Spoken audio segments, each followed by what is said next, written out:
Welcome to the Southampton Education School Research Seminar Series. I am Achla Gupta. I'm a lecturer and program coordinator of our seminar series. Our events are open to all. We aim to facilitate meaningful conversations and contribute to advancement in the field of education. Thank you so much for your interest in this event. I hope you enjoy it. Please feel free to visit our website for details about our upcoming events. Welcome to everybody here and online. It's great to see so many of you. And as Achala said, the title of my presentation, as you can all see, is Developing Research That Makes a Difference, Promoting Inclusive and Democratic Schools. And I thought I'll start by clarifying what I mean by making a difference in schools through research especially through the kind of research that I'm engaged with, which is research with schools, collaborating with schools in order to develop inclusion. So one of the features that making a difference means for me through the research that I'm engaged with is this idea of engaging and enhancing students' confidence. So it's about making every child feeling confident about their learning and overall becoming more confident. And I'm going to share with you a video from some students that were involved in a collaborative action research study that we carried out with a group of researchers in various European countries. This is from an English school. And these particular children that you're going to listen in a minute, they were students that were seen as hard to reach in some ways by their teachers, and they wanted to give them a leading role becoming student researchers, which is what we developed with them through this research study. So as part of their role of becoming student researchers, and I'll give more examples later on what that role involved, they had to lead lessons in front of their own classmates. And we're talking about primary school children. This particular one, they were in year 5, 10, 11-year-old students. And here they talk about their experience of leading lessons. So let's listen to what they're saying in terms of that role. So, what was the most challenging part of this project for you? Talking in front of the class, because at that point I didn't have my confidence, and I didn't want to fail my teachers, my teaching assistants, my friends, the other people in my class. And I had these doubts saying, like, you can't do this was a stupid idea, why did you agree? And yeah, so I just got really worried, so I hid behind a whiteboard. But now you've grown, right? Yeah, and now I can just talk. Sky high. So if you had it to do it again and go into a class and lead a lesson, do you think it would be different? 100%. I would love to do that again. I hope we do get to do that again. Can we get to do that again? Yeah. Yes! I think the lesson was the hardest part for me, because when I heard that we were going to do the lesson, I was like, okay, if you didn't know, but I was planning a long time thinking of what I was going to say, how I'm going to get the children to listen to me and everything like that. And when the lesson came, it was a breeze. So I think that was the hardest part for me, trying to think of what I'm going to do and going to say. But I think it was very, very good. It was a very good lesson. If you have to give your advice to your researchers, then my advice is plan a bit, but don't plan every bit. Think of some of it on the spot where it just won't be natural. And it'll be a lot better if you think of most of it on the spot, but the base of what you're going to say. Yeah. Just think of the base, and then the rest of it, just think of on the spot. It's a lot better because I've done all that right now. Yeah, I agree, because if you you should plan, but I don't think you should plan speaking, because if you do it on the spot, it's more natural of what you're saying. Just plan what you're going to talk about. Yeah, and also if you plan what you're speaking as well, like the words, and you get a word wrong, like, because you've just practiced, you've got a bit wrong, or you've got a sentence wrong a bit. It's like, oh, God. And then you freeze up a bit. You're like, wait, now you have to regather yourself. But if you're doing it on the spot, there's a main plan, but not what you're actually saying. So that won't happen. It will only be if you're not confident speaking in front of lots of people. And by the time you get to that, you'll be over it. Trust me, I should know. Oh man, I need a drink of water again. I think the most challenging part for me was like Jaden when we had to teach a lesson, because at the start of the lesson I felt like kind of nervous. It was like nerve-wracking. But then as we got through the lesson, it felt more natural and like more confident. It was very, very nerve-wracking at the start, but then I didn't want to be quiet, and at the end I just wanted to talk for the whole entire lesson. So it was worth it? Yeah, very much worth it. Okay, and my last question for you guys. If you had an opportunity to do this again as researchers, would you like to do that? Obviously! Why would you ask that question? Obviously you would want to. Even if I have to stun somebody. So just to remind everybody, and through information that we gained through the teachers, as I said, those students were seen as hard to reach in some ways, including some very strong academically students, but didn't have the confidence. And what the first one was referring to, we were observing that he hid behind the board when he stood in front of the class for the first time, and the others supported him to come out and stand up. And to see this growth over the 3 years that we carried out this project was quite impressive. So it is about enhancing students' confidence when I'm talking about making a difference. But it's also about improving students' learning outcomes. So again, from this same project, this is based on work that was carried out again in an English school that we work with. And this is a reception class, so 5 to 6 years old children. And this particular student took the role of the researcher who was observing the lesson. So as the teacher said, that she has never seen that child to do so much writing. So just being given that training and taking that leading role enabled him to produce all that writing. And then towards the end, because they were doing it alongside the teachers, he was asking the teacher to sum up for him what he was noticing in the classroom. So it is about enhancing students' learning outcomes. But also for me, it is about developing quality of learning and teaching within schools, and doing that through professional learning, professional development, and also facilitating change of school cultures. So in the first code, there is this highlighting this secondary school teacher in Spain that was involved in one of our projects, and talking about this way of collaborating, which before she thought it was just dividing tasks when we do collaboration. And through this process of working alongside other teachers and children, she saw different possibilities. And we have lots of evidence from other teachers as well.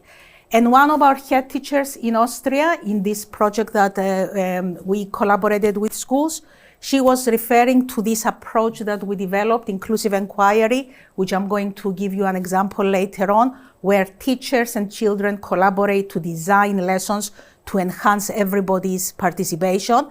And she was saying how over the course of the 3 years of this study, they just changed the philosophy of the whole school. And it became from I and my class to we and our school. So for me, this is the most important in terms of changing the cultures of a whole school, and it's quite demanding. And I focus now on the making a difference at the school level. And of course, for us as researchers, it's about making a difference in terms of contribution to knowledge, and I will be coming back to that. So today, I'm going to focus on how can we develop research with schools to promote principles of inclusion and democracy, and also explore different methodological approaches that are likely to promote such ideas in school based on the work that I've carried out over the years. So in the first part of my presentation, I'm going to focus on the key concepts that I'm using, following by examples from different research studies over a number of years, and the roles that I have taken as researchers. So taking you through my journey as a researcher, and then focusing on implications for schools as well as for researchers. So key features of my work is inclusion and democracy as well. And I'm using definitions developed by authors, well-established authors in the field, leading author Melensko, focusing on inclusion as an ongoing process, not as something that we are going to achieve overnight and that we are finished with, and focusing on what are the barriers within a context and removing those barriers for all students, focusing on contextual barriers.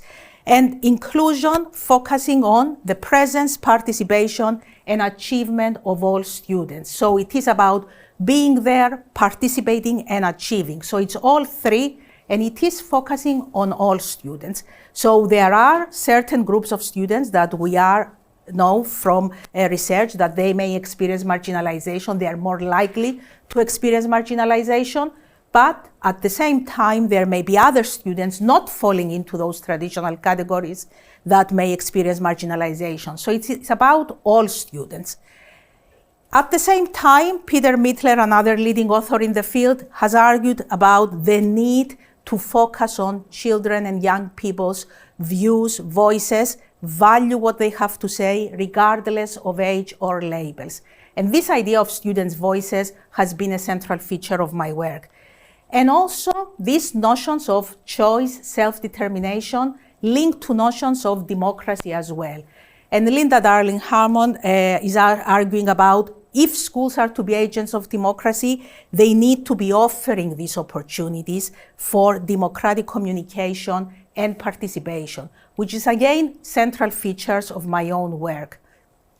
As I said, students' voices and dialogues is another central feature that links to notions of inclusion.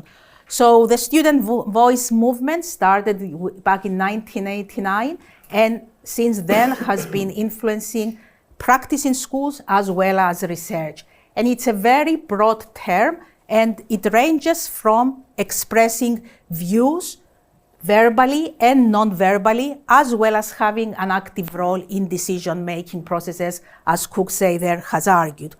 But also under this broad term, we have this notion of involving students as researchers or co-researchers who collect data, analyze data, and are active participants in the research process. And a central idea in my work, especially in the most recent times, is this notion of dialogue. So it's not just about voice and engaging with the voices of students, but it's also more about notions of dialogue, and I'm using Caroline Loach's definition here, which she says is beyond just a conversation, is building on that shared narrative, and dialogue means arriving at points that we would not get to on our own. So these are central key concepts that I've engaged with in my work. So to go back and to go where I started off as, I consider my research being in three phases. So in the first phase, I've done research on schools, and I've employed grounded theory approaches as suggested by Strauss and Corbin, where you study the phenomenon and inductively you identify the important features. So you don't start with a theory that you are going to test out, but through engagement with the field, you identify the features that are important. And I focus specifically on the identification of inclusive practices.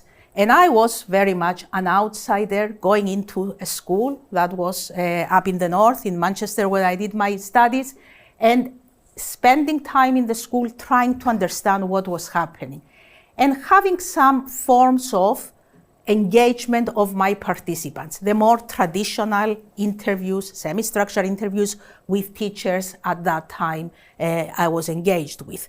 So this is the more distant researcher trying to make sense of the phenomena in terms of what you are focusing on. And then I've carried out a number of studies, including my PhD, which adopted ethnographic kind of studies approach. Ethnography means spending a long time within the field, where an ethnographic kind of study, as Lutz has defined it, means employing a range of some of the methods of ethnography, but not necessarily spending this big amount of time within a context. So I've done 3-4 studies, as I said, including my own PhDs, and I've employed participant observation. So I was a participant within the classes, researcher diary, crucial for any ethnographic study, interviews, teachers, students, informal conversation, sociograms, where I've asked students to nominate who they would like to play with, who they would like to work with, and then represented that visually and explored their nominations. Visual images, asked children to use drawings to express themselves. So this was the kind of studies that I engaged with in this first phase. And throughout this first phase, and still up to today, everything that I have done is informed by principles of inclusion and carrying out ethical research. So my work, the designs that I'm adapting, are focusing on this idea of being inclusive and involving the participants to the extent that is possible. So it is about understanding and valuing participants' perspectives, but also about the active involvement of participants. But it's also this notion of offering back to participants. So I was always of the view, having been a practitioner myself, that we need to offer back to the context that we're visiting.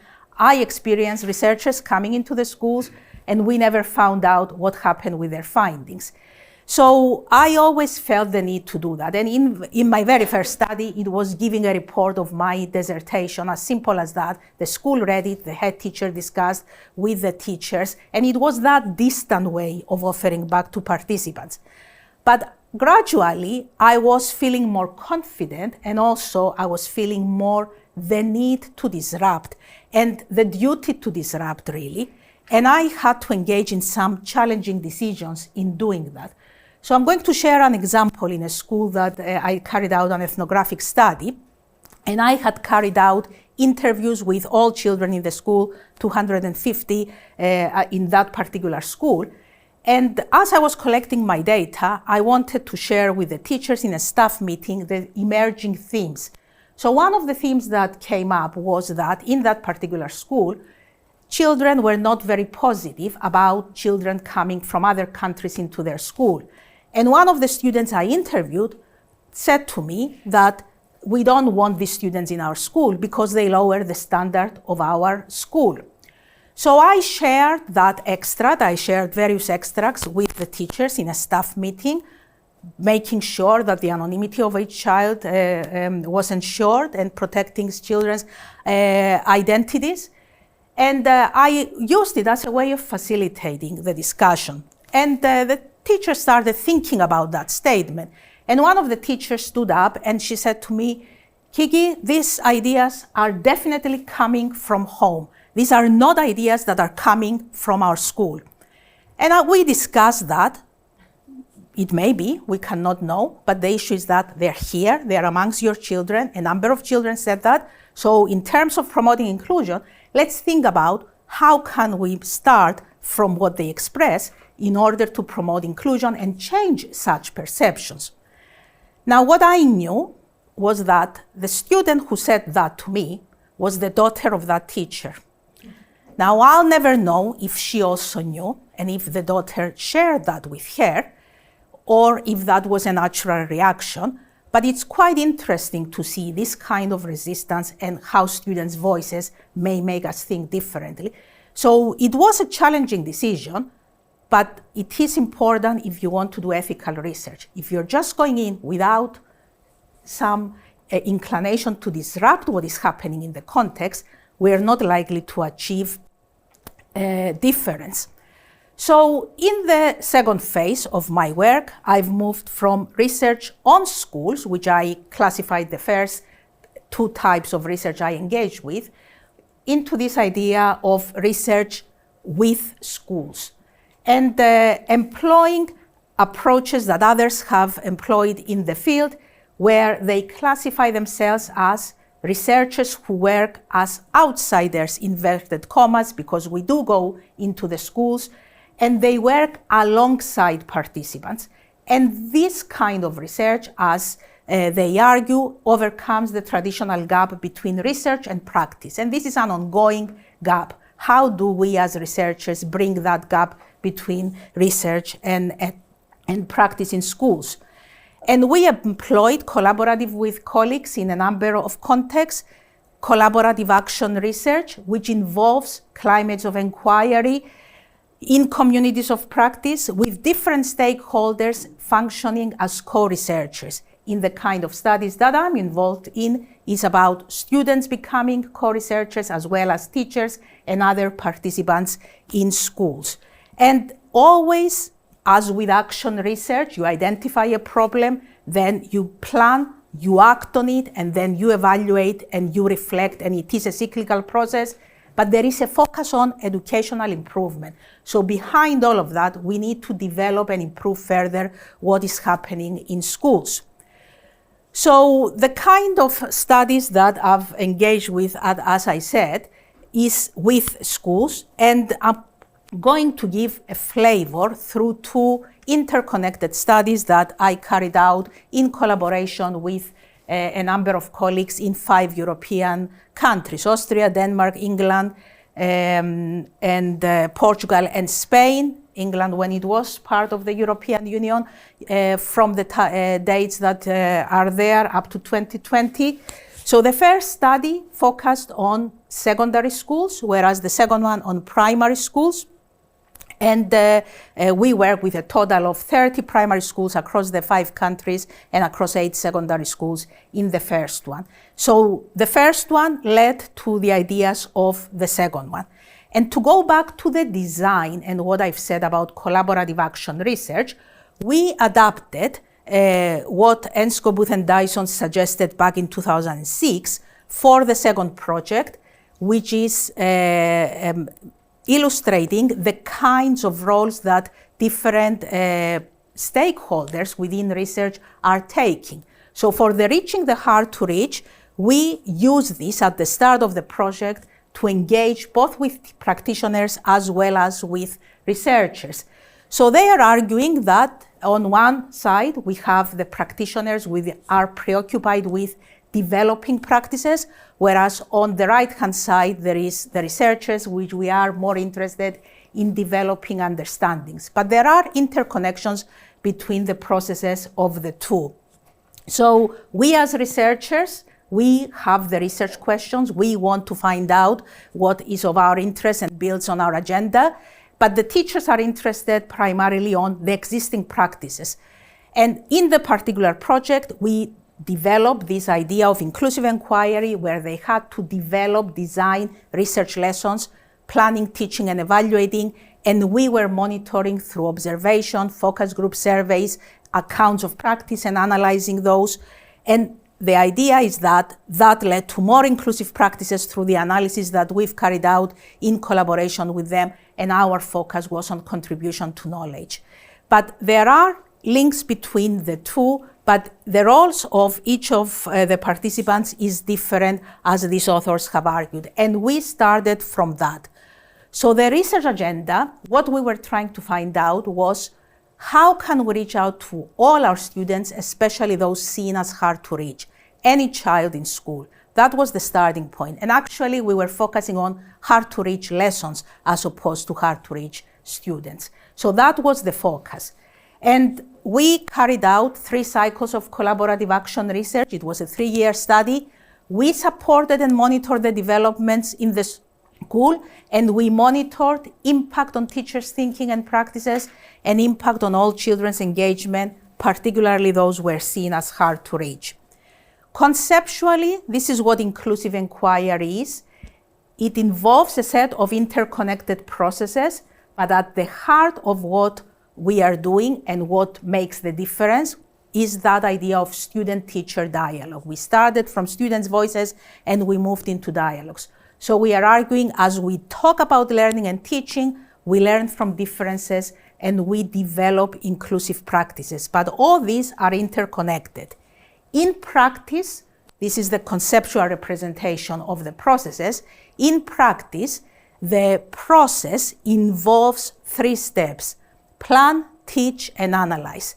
And there are specific steps that schools were using in order to implement inclusive inquiry. And we've used this idea of the levels of use framework in order to support teachers as they were engaging with these processes. So as you can see, what inclusive inquiry means is that we have a trio of teachers forming a research group. And then they choose 3 students from their class, seen as hard to reach in some way, that will become researchers. Then they train the student researchers. This is again from our English schools, and they train them in how to use specific research methods. And particularly the use of observation, because the process involves observing lessons. So here they are practicing observation. They were practicing from a distance. There was a glass wall there in the class, and then going inside, and then they had a debrief at the end and trying to figure out what does it mean observing a lesson. Then they gather the views of their classmates. So each group decides which methods are they going to use in order to be gathering their classmates' views. So each group decided differently. And the first children you've heard, that's what they were referring to. So they stand in front and they ask their classmates to carry out certain activities. And they gather all that information. At the end of this, they analyze and they identify what are their ideas about learning and teaching to design a lesson. So here in this picture, we have the 3 teachers that were working together with the 9 student researchers, and they are reporting back to them what has happened as a result of the data analysis they carried out and what features of learning and teaching should be taken into account in order to develop learning activities that enable active participation of all students. Following that, the first teacher teaches the lesson, whilst the student researchers from the other classes and the teachers from the other classes are observing the lesson. The focus is not on the teacher, the focus is on the activities that they develop jointly. This is their lesson and they are discussing, is this working or is it not? Some of them choose to write down, others just wrote on post-it notes, others just wanted to report back. So at the end of the lessons, they sit together, they analyze, they change the lesson, and the process is repeated 3 times. So the second teacher teaches, the other students are observing, and the lesson is modified every time, these are ideas informed by lesson study approaches, and we've merged the student voices dimension.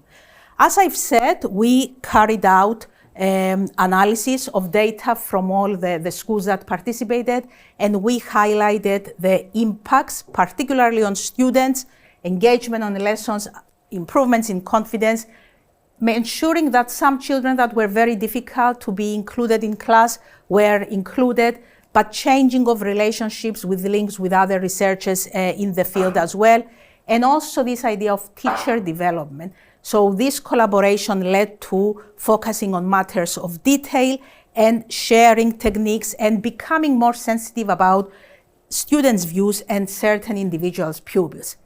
So this was the second phase, the collaborative action research.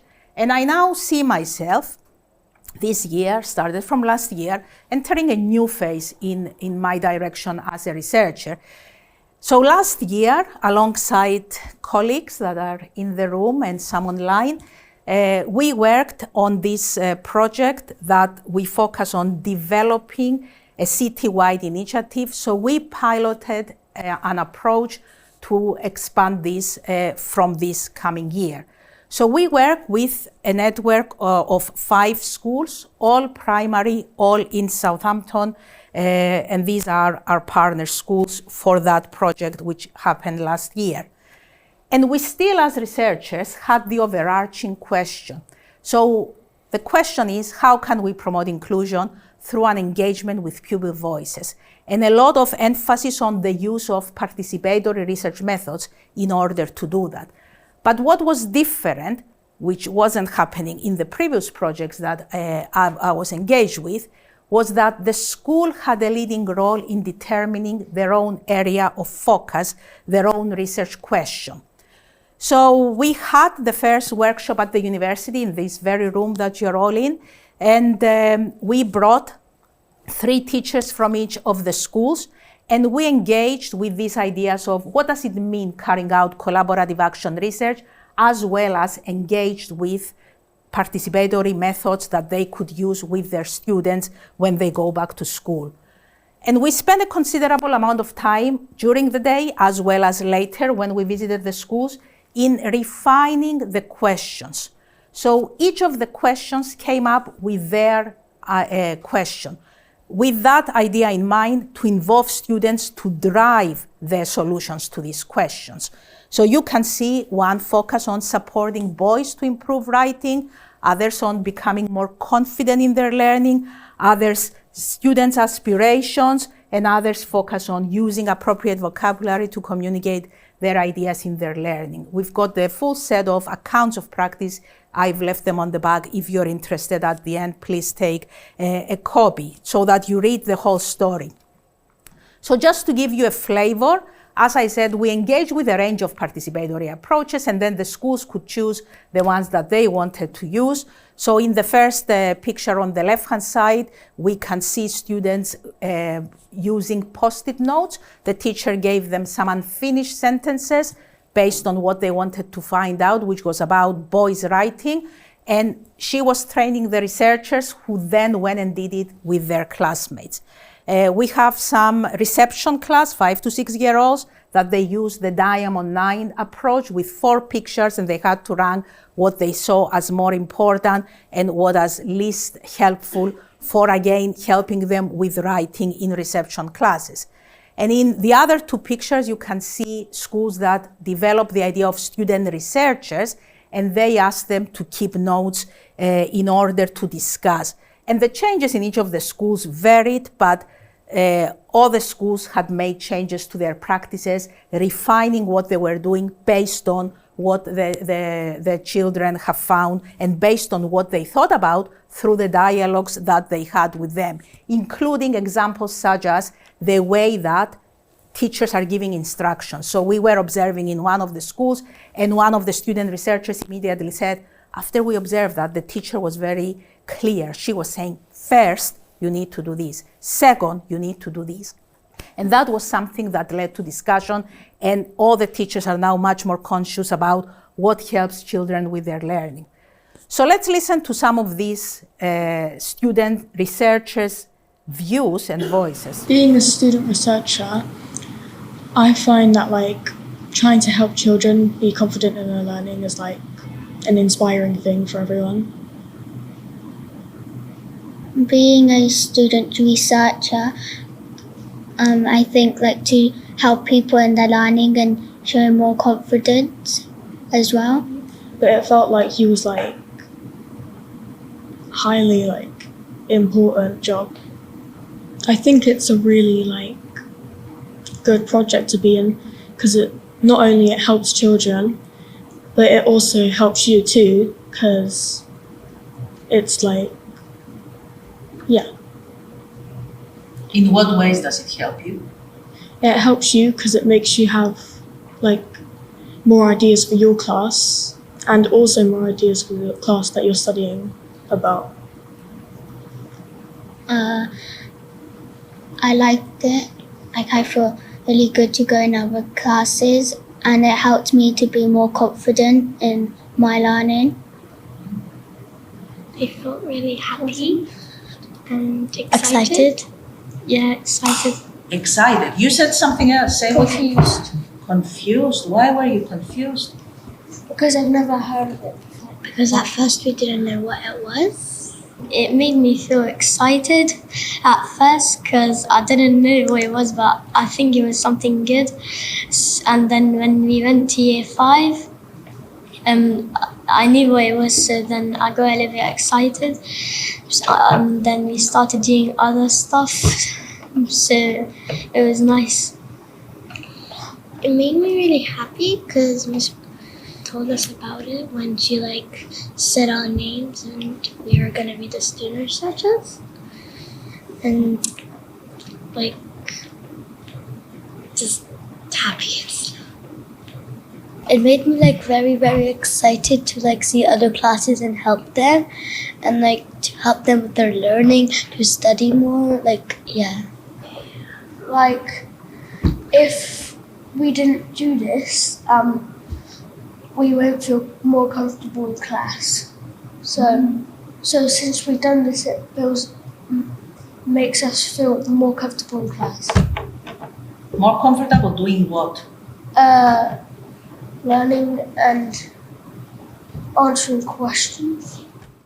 So again, we know from what the teachers are saying that some of these students were not participating in class at all.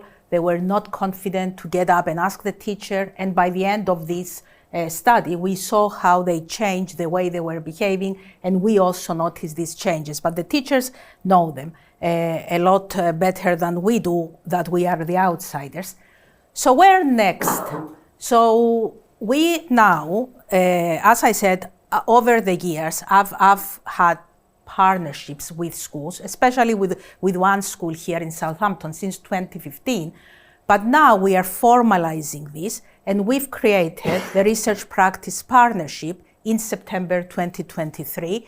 And we collaboratively with the practitioners from the 5 schools that were involved in the first study agreed on this title of School Voices. So we are not just focusing on student voices, because it's much more than students' voices. It's about teachers, it's about families that we want to involve as well as other participants in the school.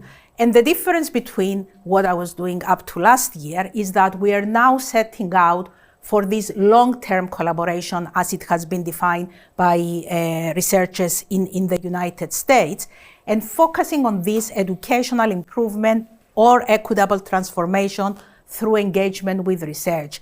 And these partnerships are intentionally organized to connect diverse forms of expertise. So practitioners bring their own expertise, students bring their own expertise, and we bring our own expertise.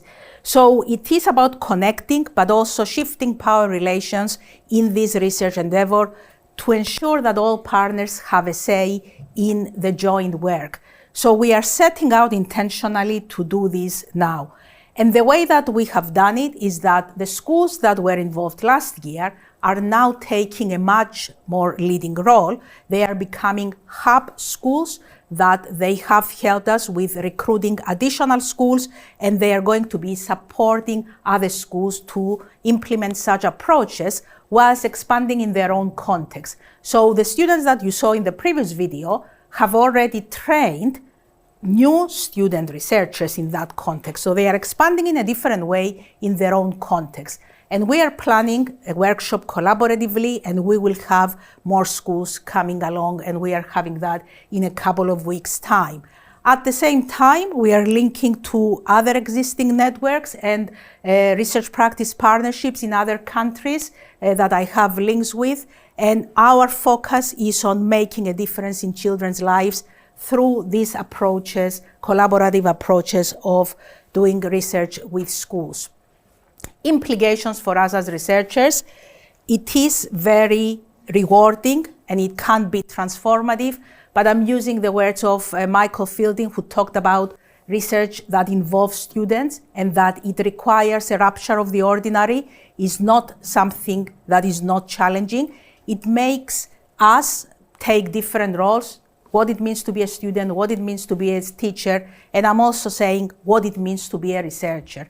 And it is about, as the Research Practice Partnership was saying, addressing issues of power.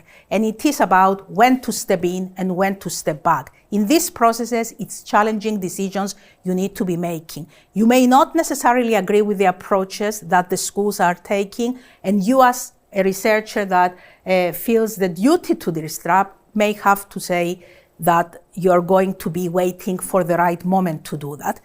And other challenges is this time consuming. All research is time consuming. This involves certain complexities, especially with the very busy context of school. We have changes of schools, changes of staff all the time. We had one named school last week, and this week it's another one because we had a change of head teacher, for example, and it's not the right time to be involved, but they are still committed varying levels of commitment, and of course, when we as researchers are monitoring, we want things to be done in the way that we envisioned, and we need to find ways of fidelity of implementation. So the levels of use framework was part of those efforts.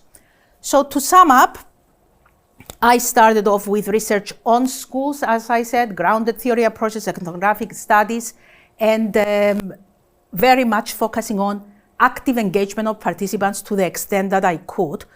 But it was more an outsider, a distant researcher. And I moved into this research with schools, collaborative action research, but still we as researchers dominating the decisions, dominating the research agendas. And now I'm moving into this direction of research practice partnerships, which I'm handling over more power to the schools, but we have an important role to be playing, different roles of us as researchers. We are there as critical friends. So in each of the stages, it is different kinds of us as researchers. And of course, there are different kinds of research. This is the kind of research that I am doing. This is not the only way forward in education. So my final thoughts, for research to matter, as Oak says, it is to better society and schools. It must escape the ivory tower and engage in the public sphere. So we must be prepared to leave the university walls, go out there, engage with them, bring them here, we go there. There were lots of visits, there were lots of negotiations, and we have a duty to do that. But they involve complex processes, such approaches, social processes, complex social processes, as we've seen. And the question for me and for each one of us, as I said, there's different kinds of research, is how do we see ourselves as researchers? Personally, I'm very clear that I see my role as making a difference within schools. That's my role as a researcher. And I'm using here Alan Dyson's term of alternative truths. So he argued back in 1998 that the availability of different definitions of validity, and when we talk about qualitative research, talking about trustworthiness, but he's arguing that we're not looking for finding the truth out there when we are engaging in context as researchers, but of pathways to alternative truths. So I'm committed to this idea of dialogues in research at different levels, practitioners, researchers, students, and I'm arguing we can engage with alternative truths. And through those alternative truths, collectively find of ways forwards for promoting inclusion in schools. Thank you very much for your attention. And I've got the list of references and a list of relevant publications if anybody is interested. Thank you.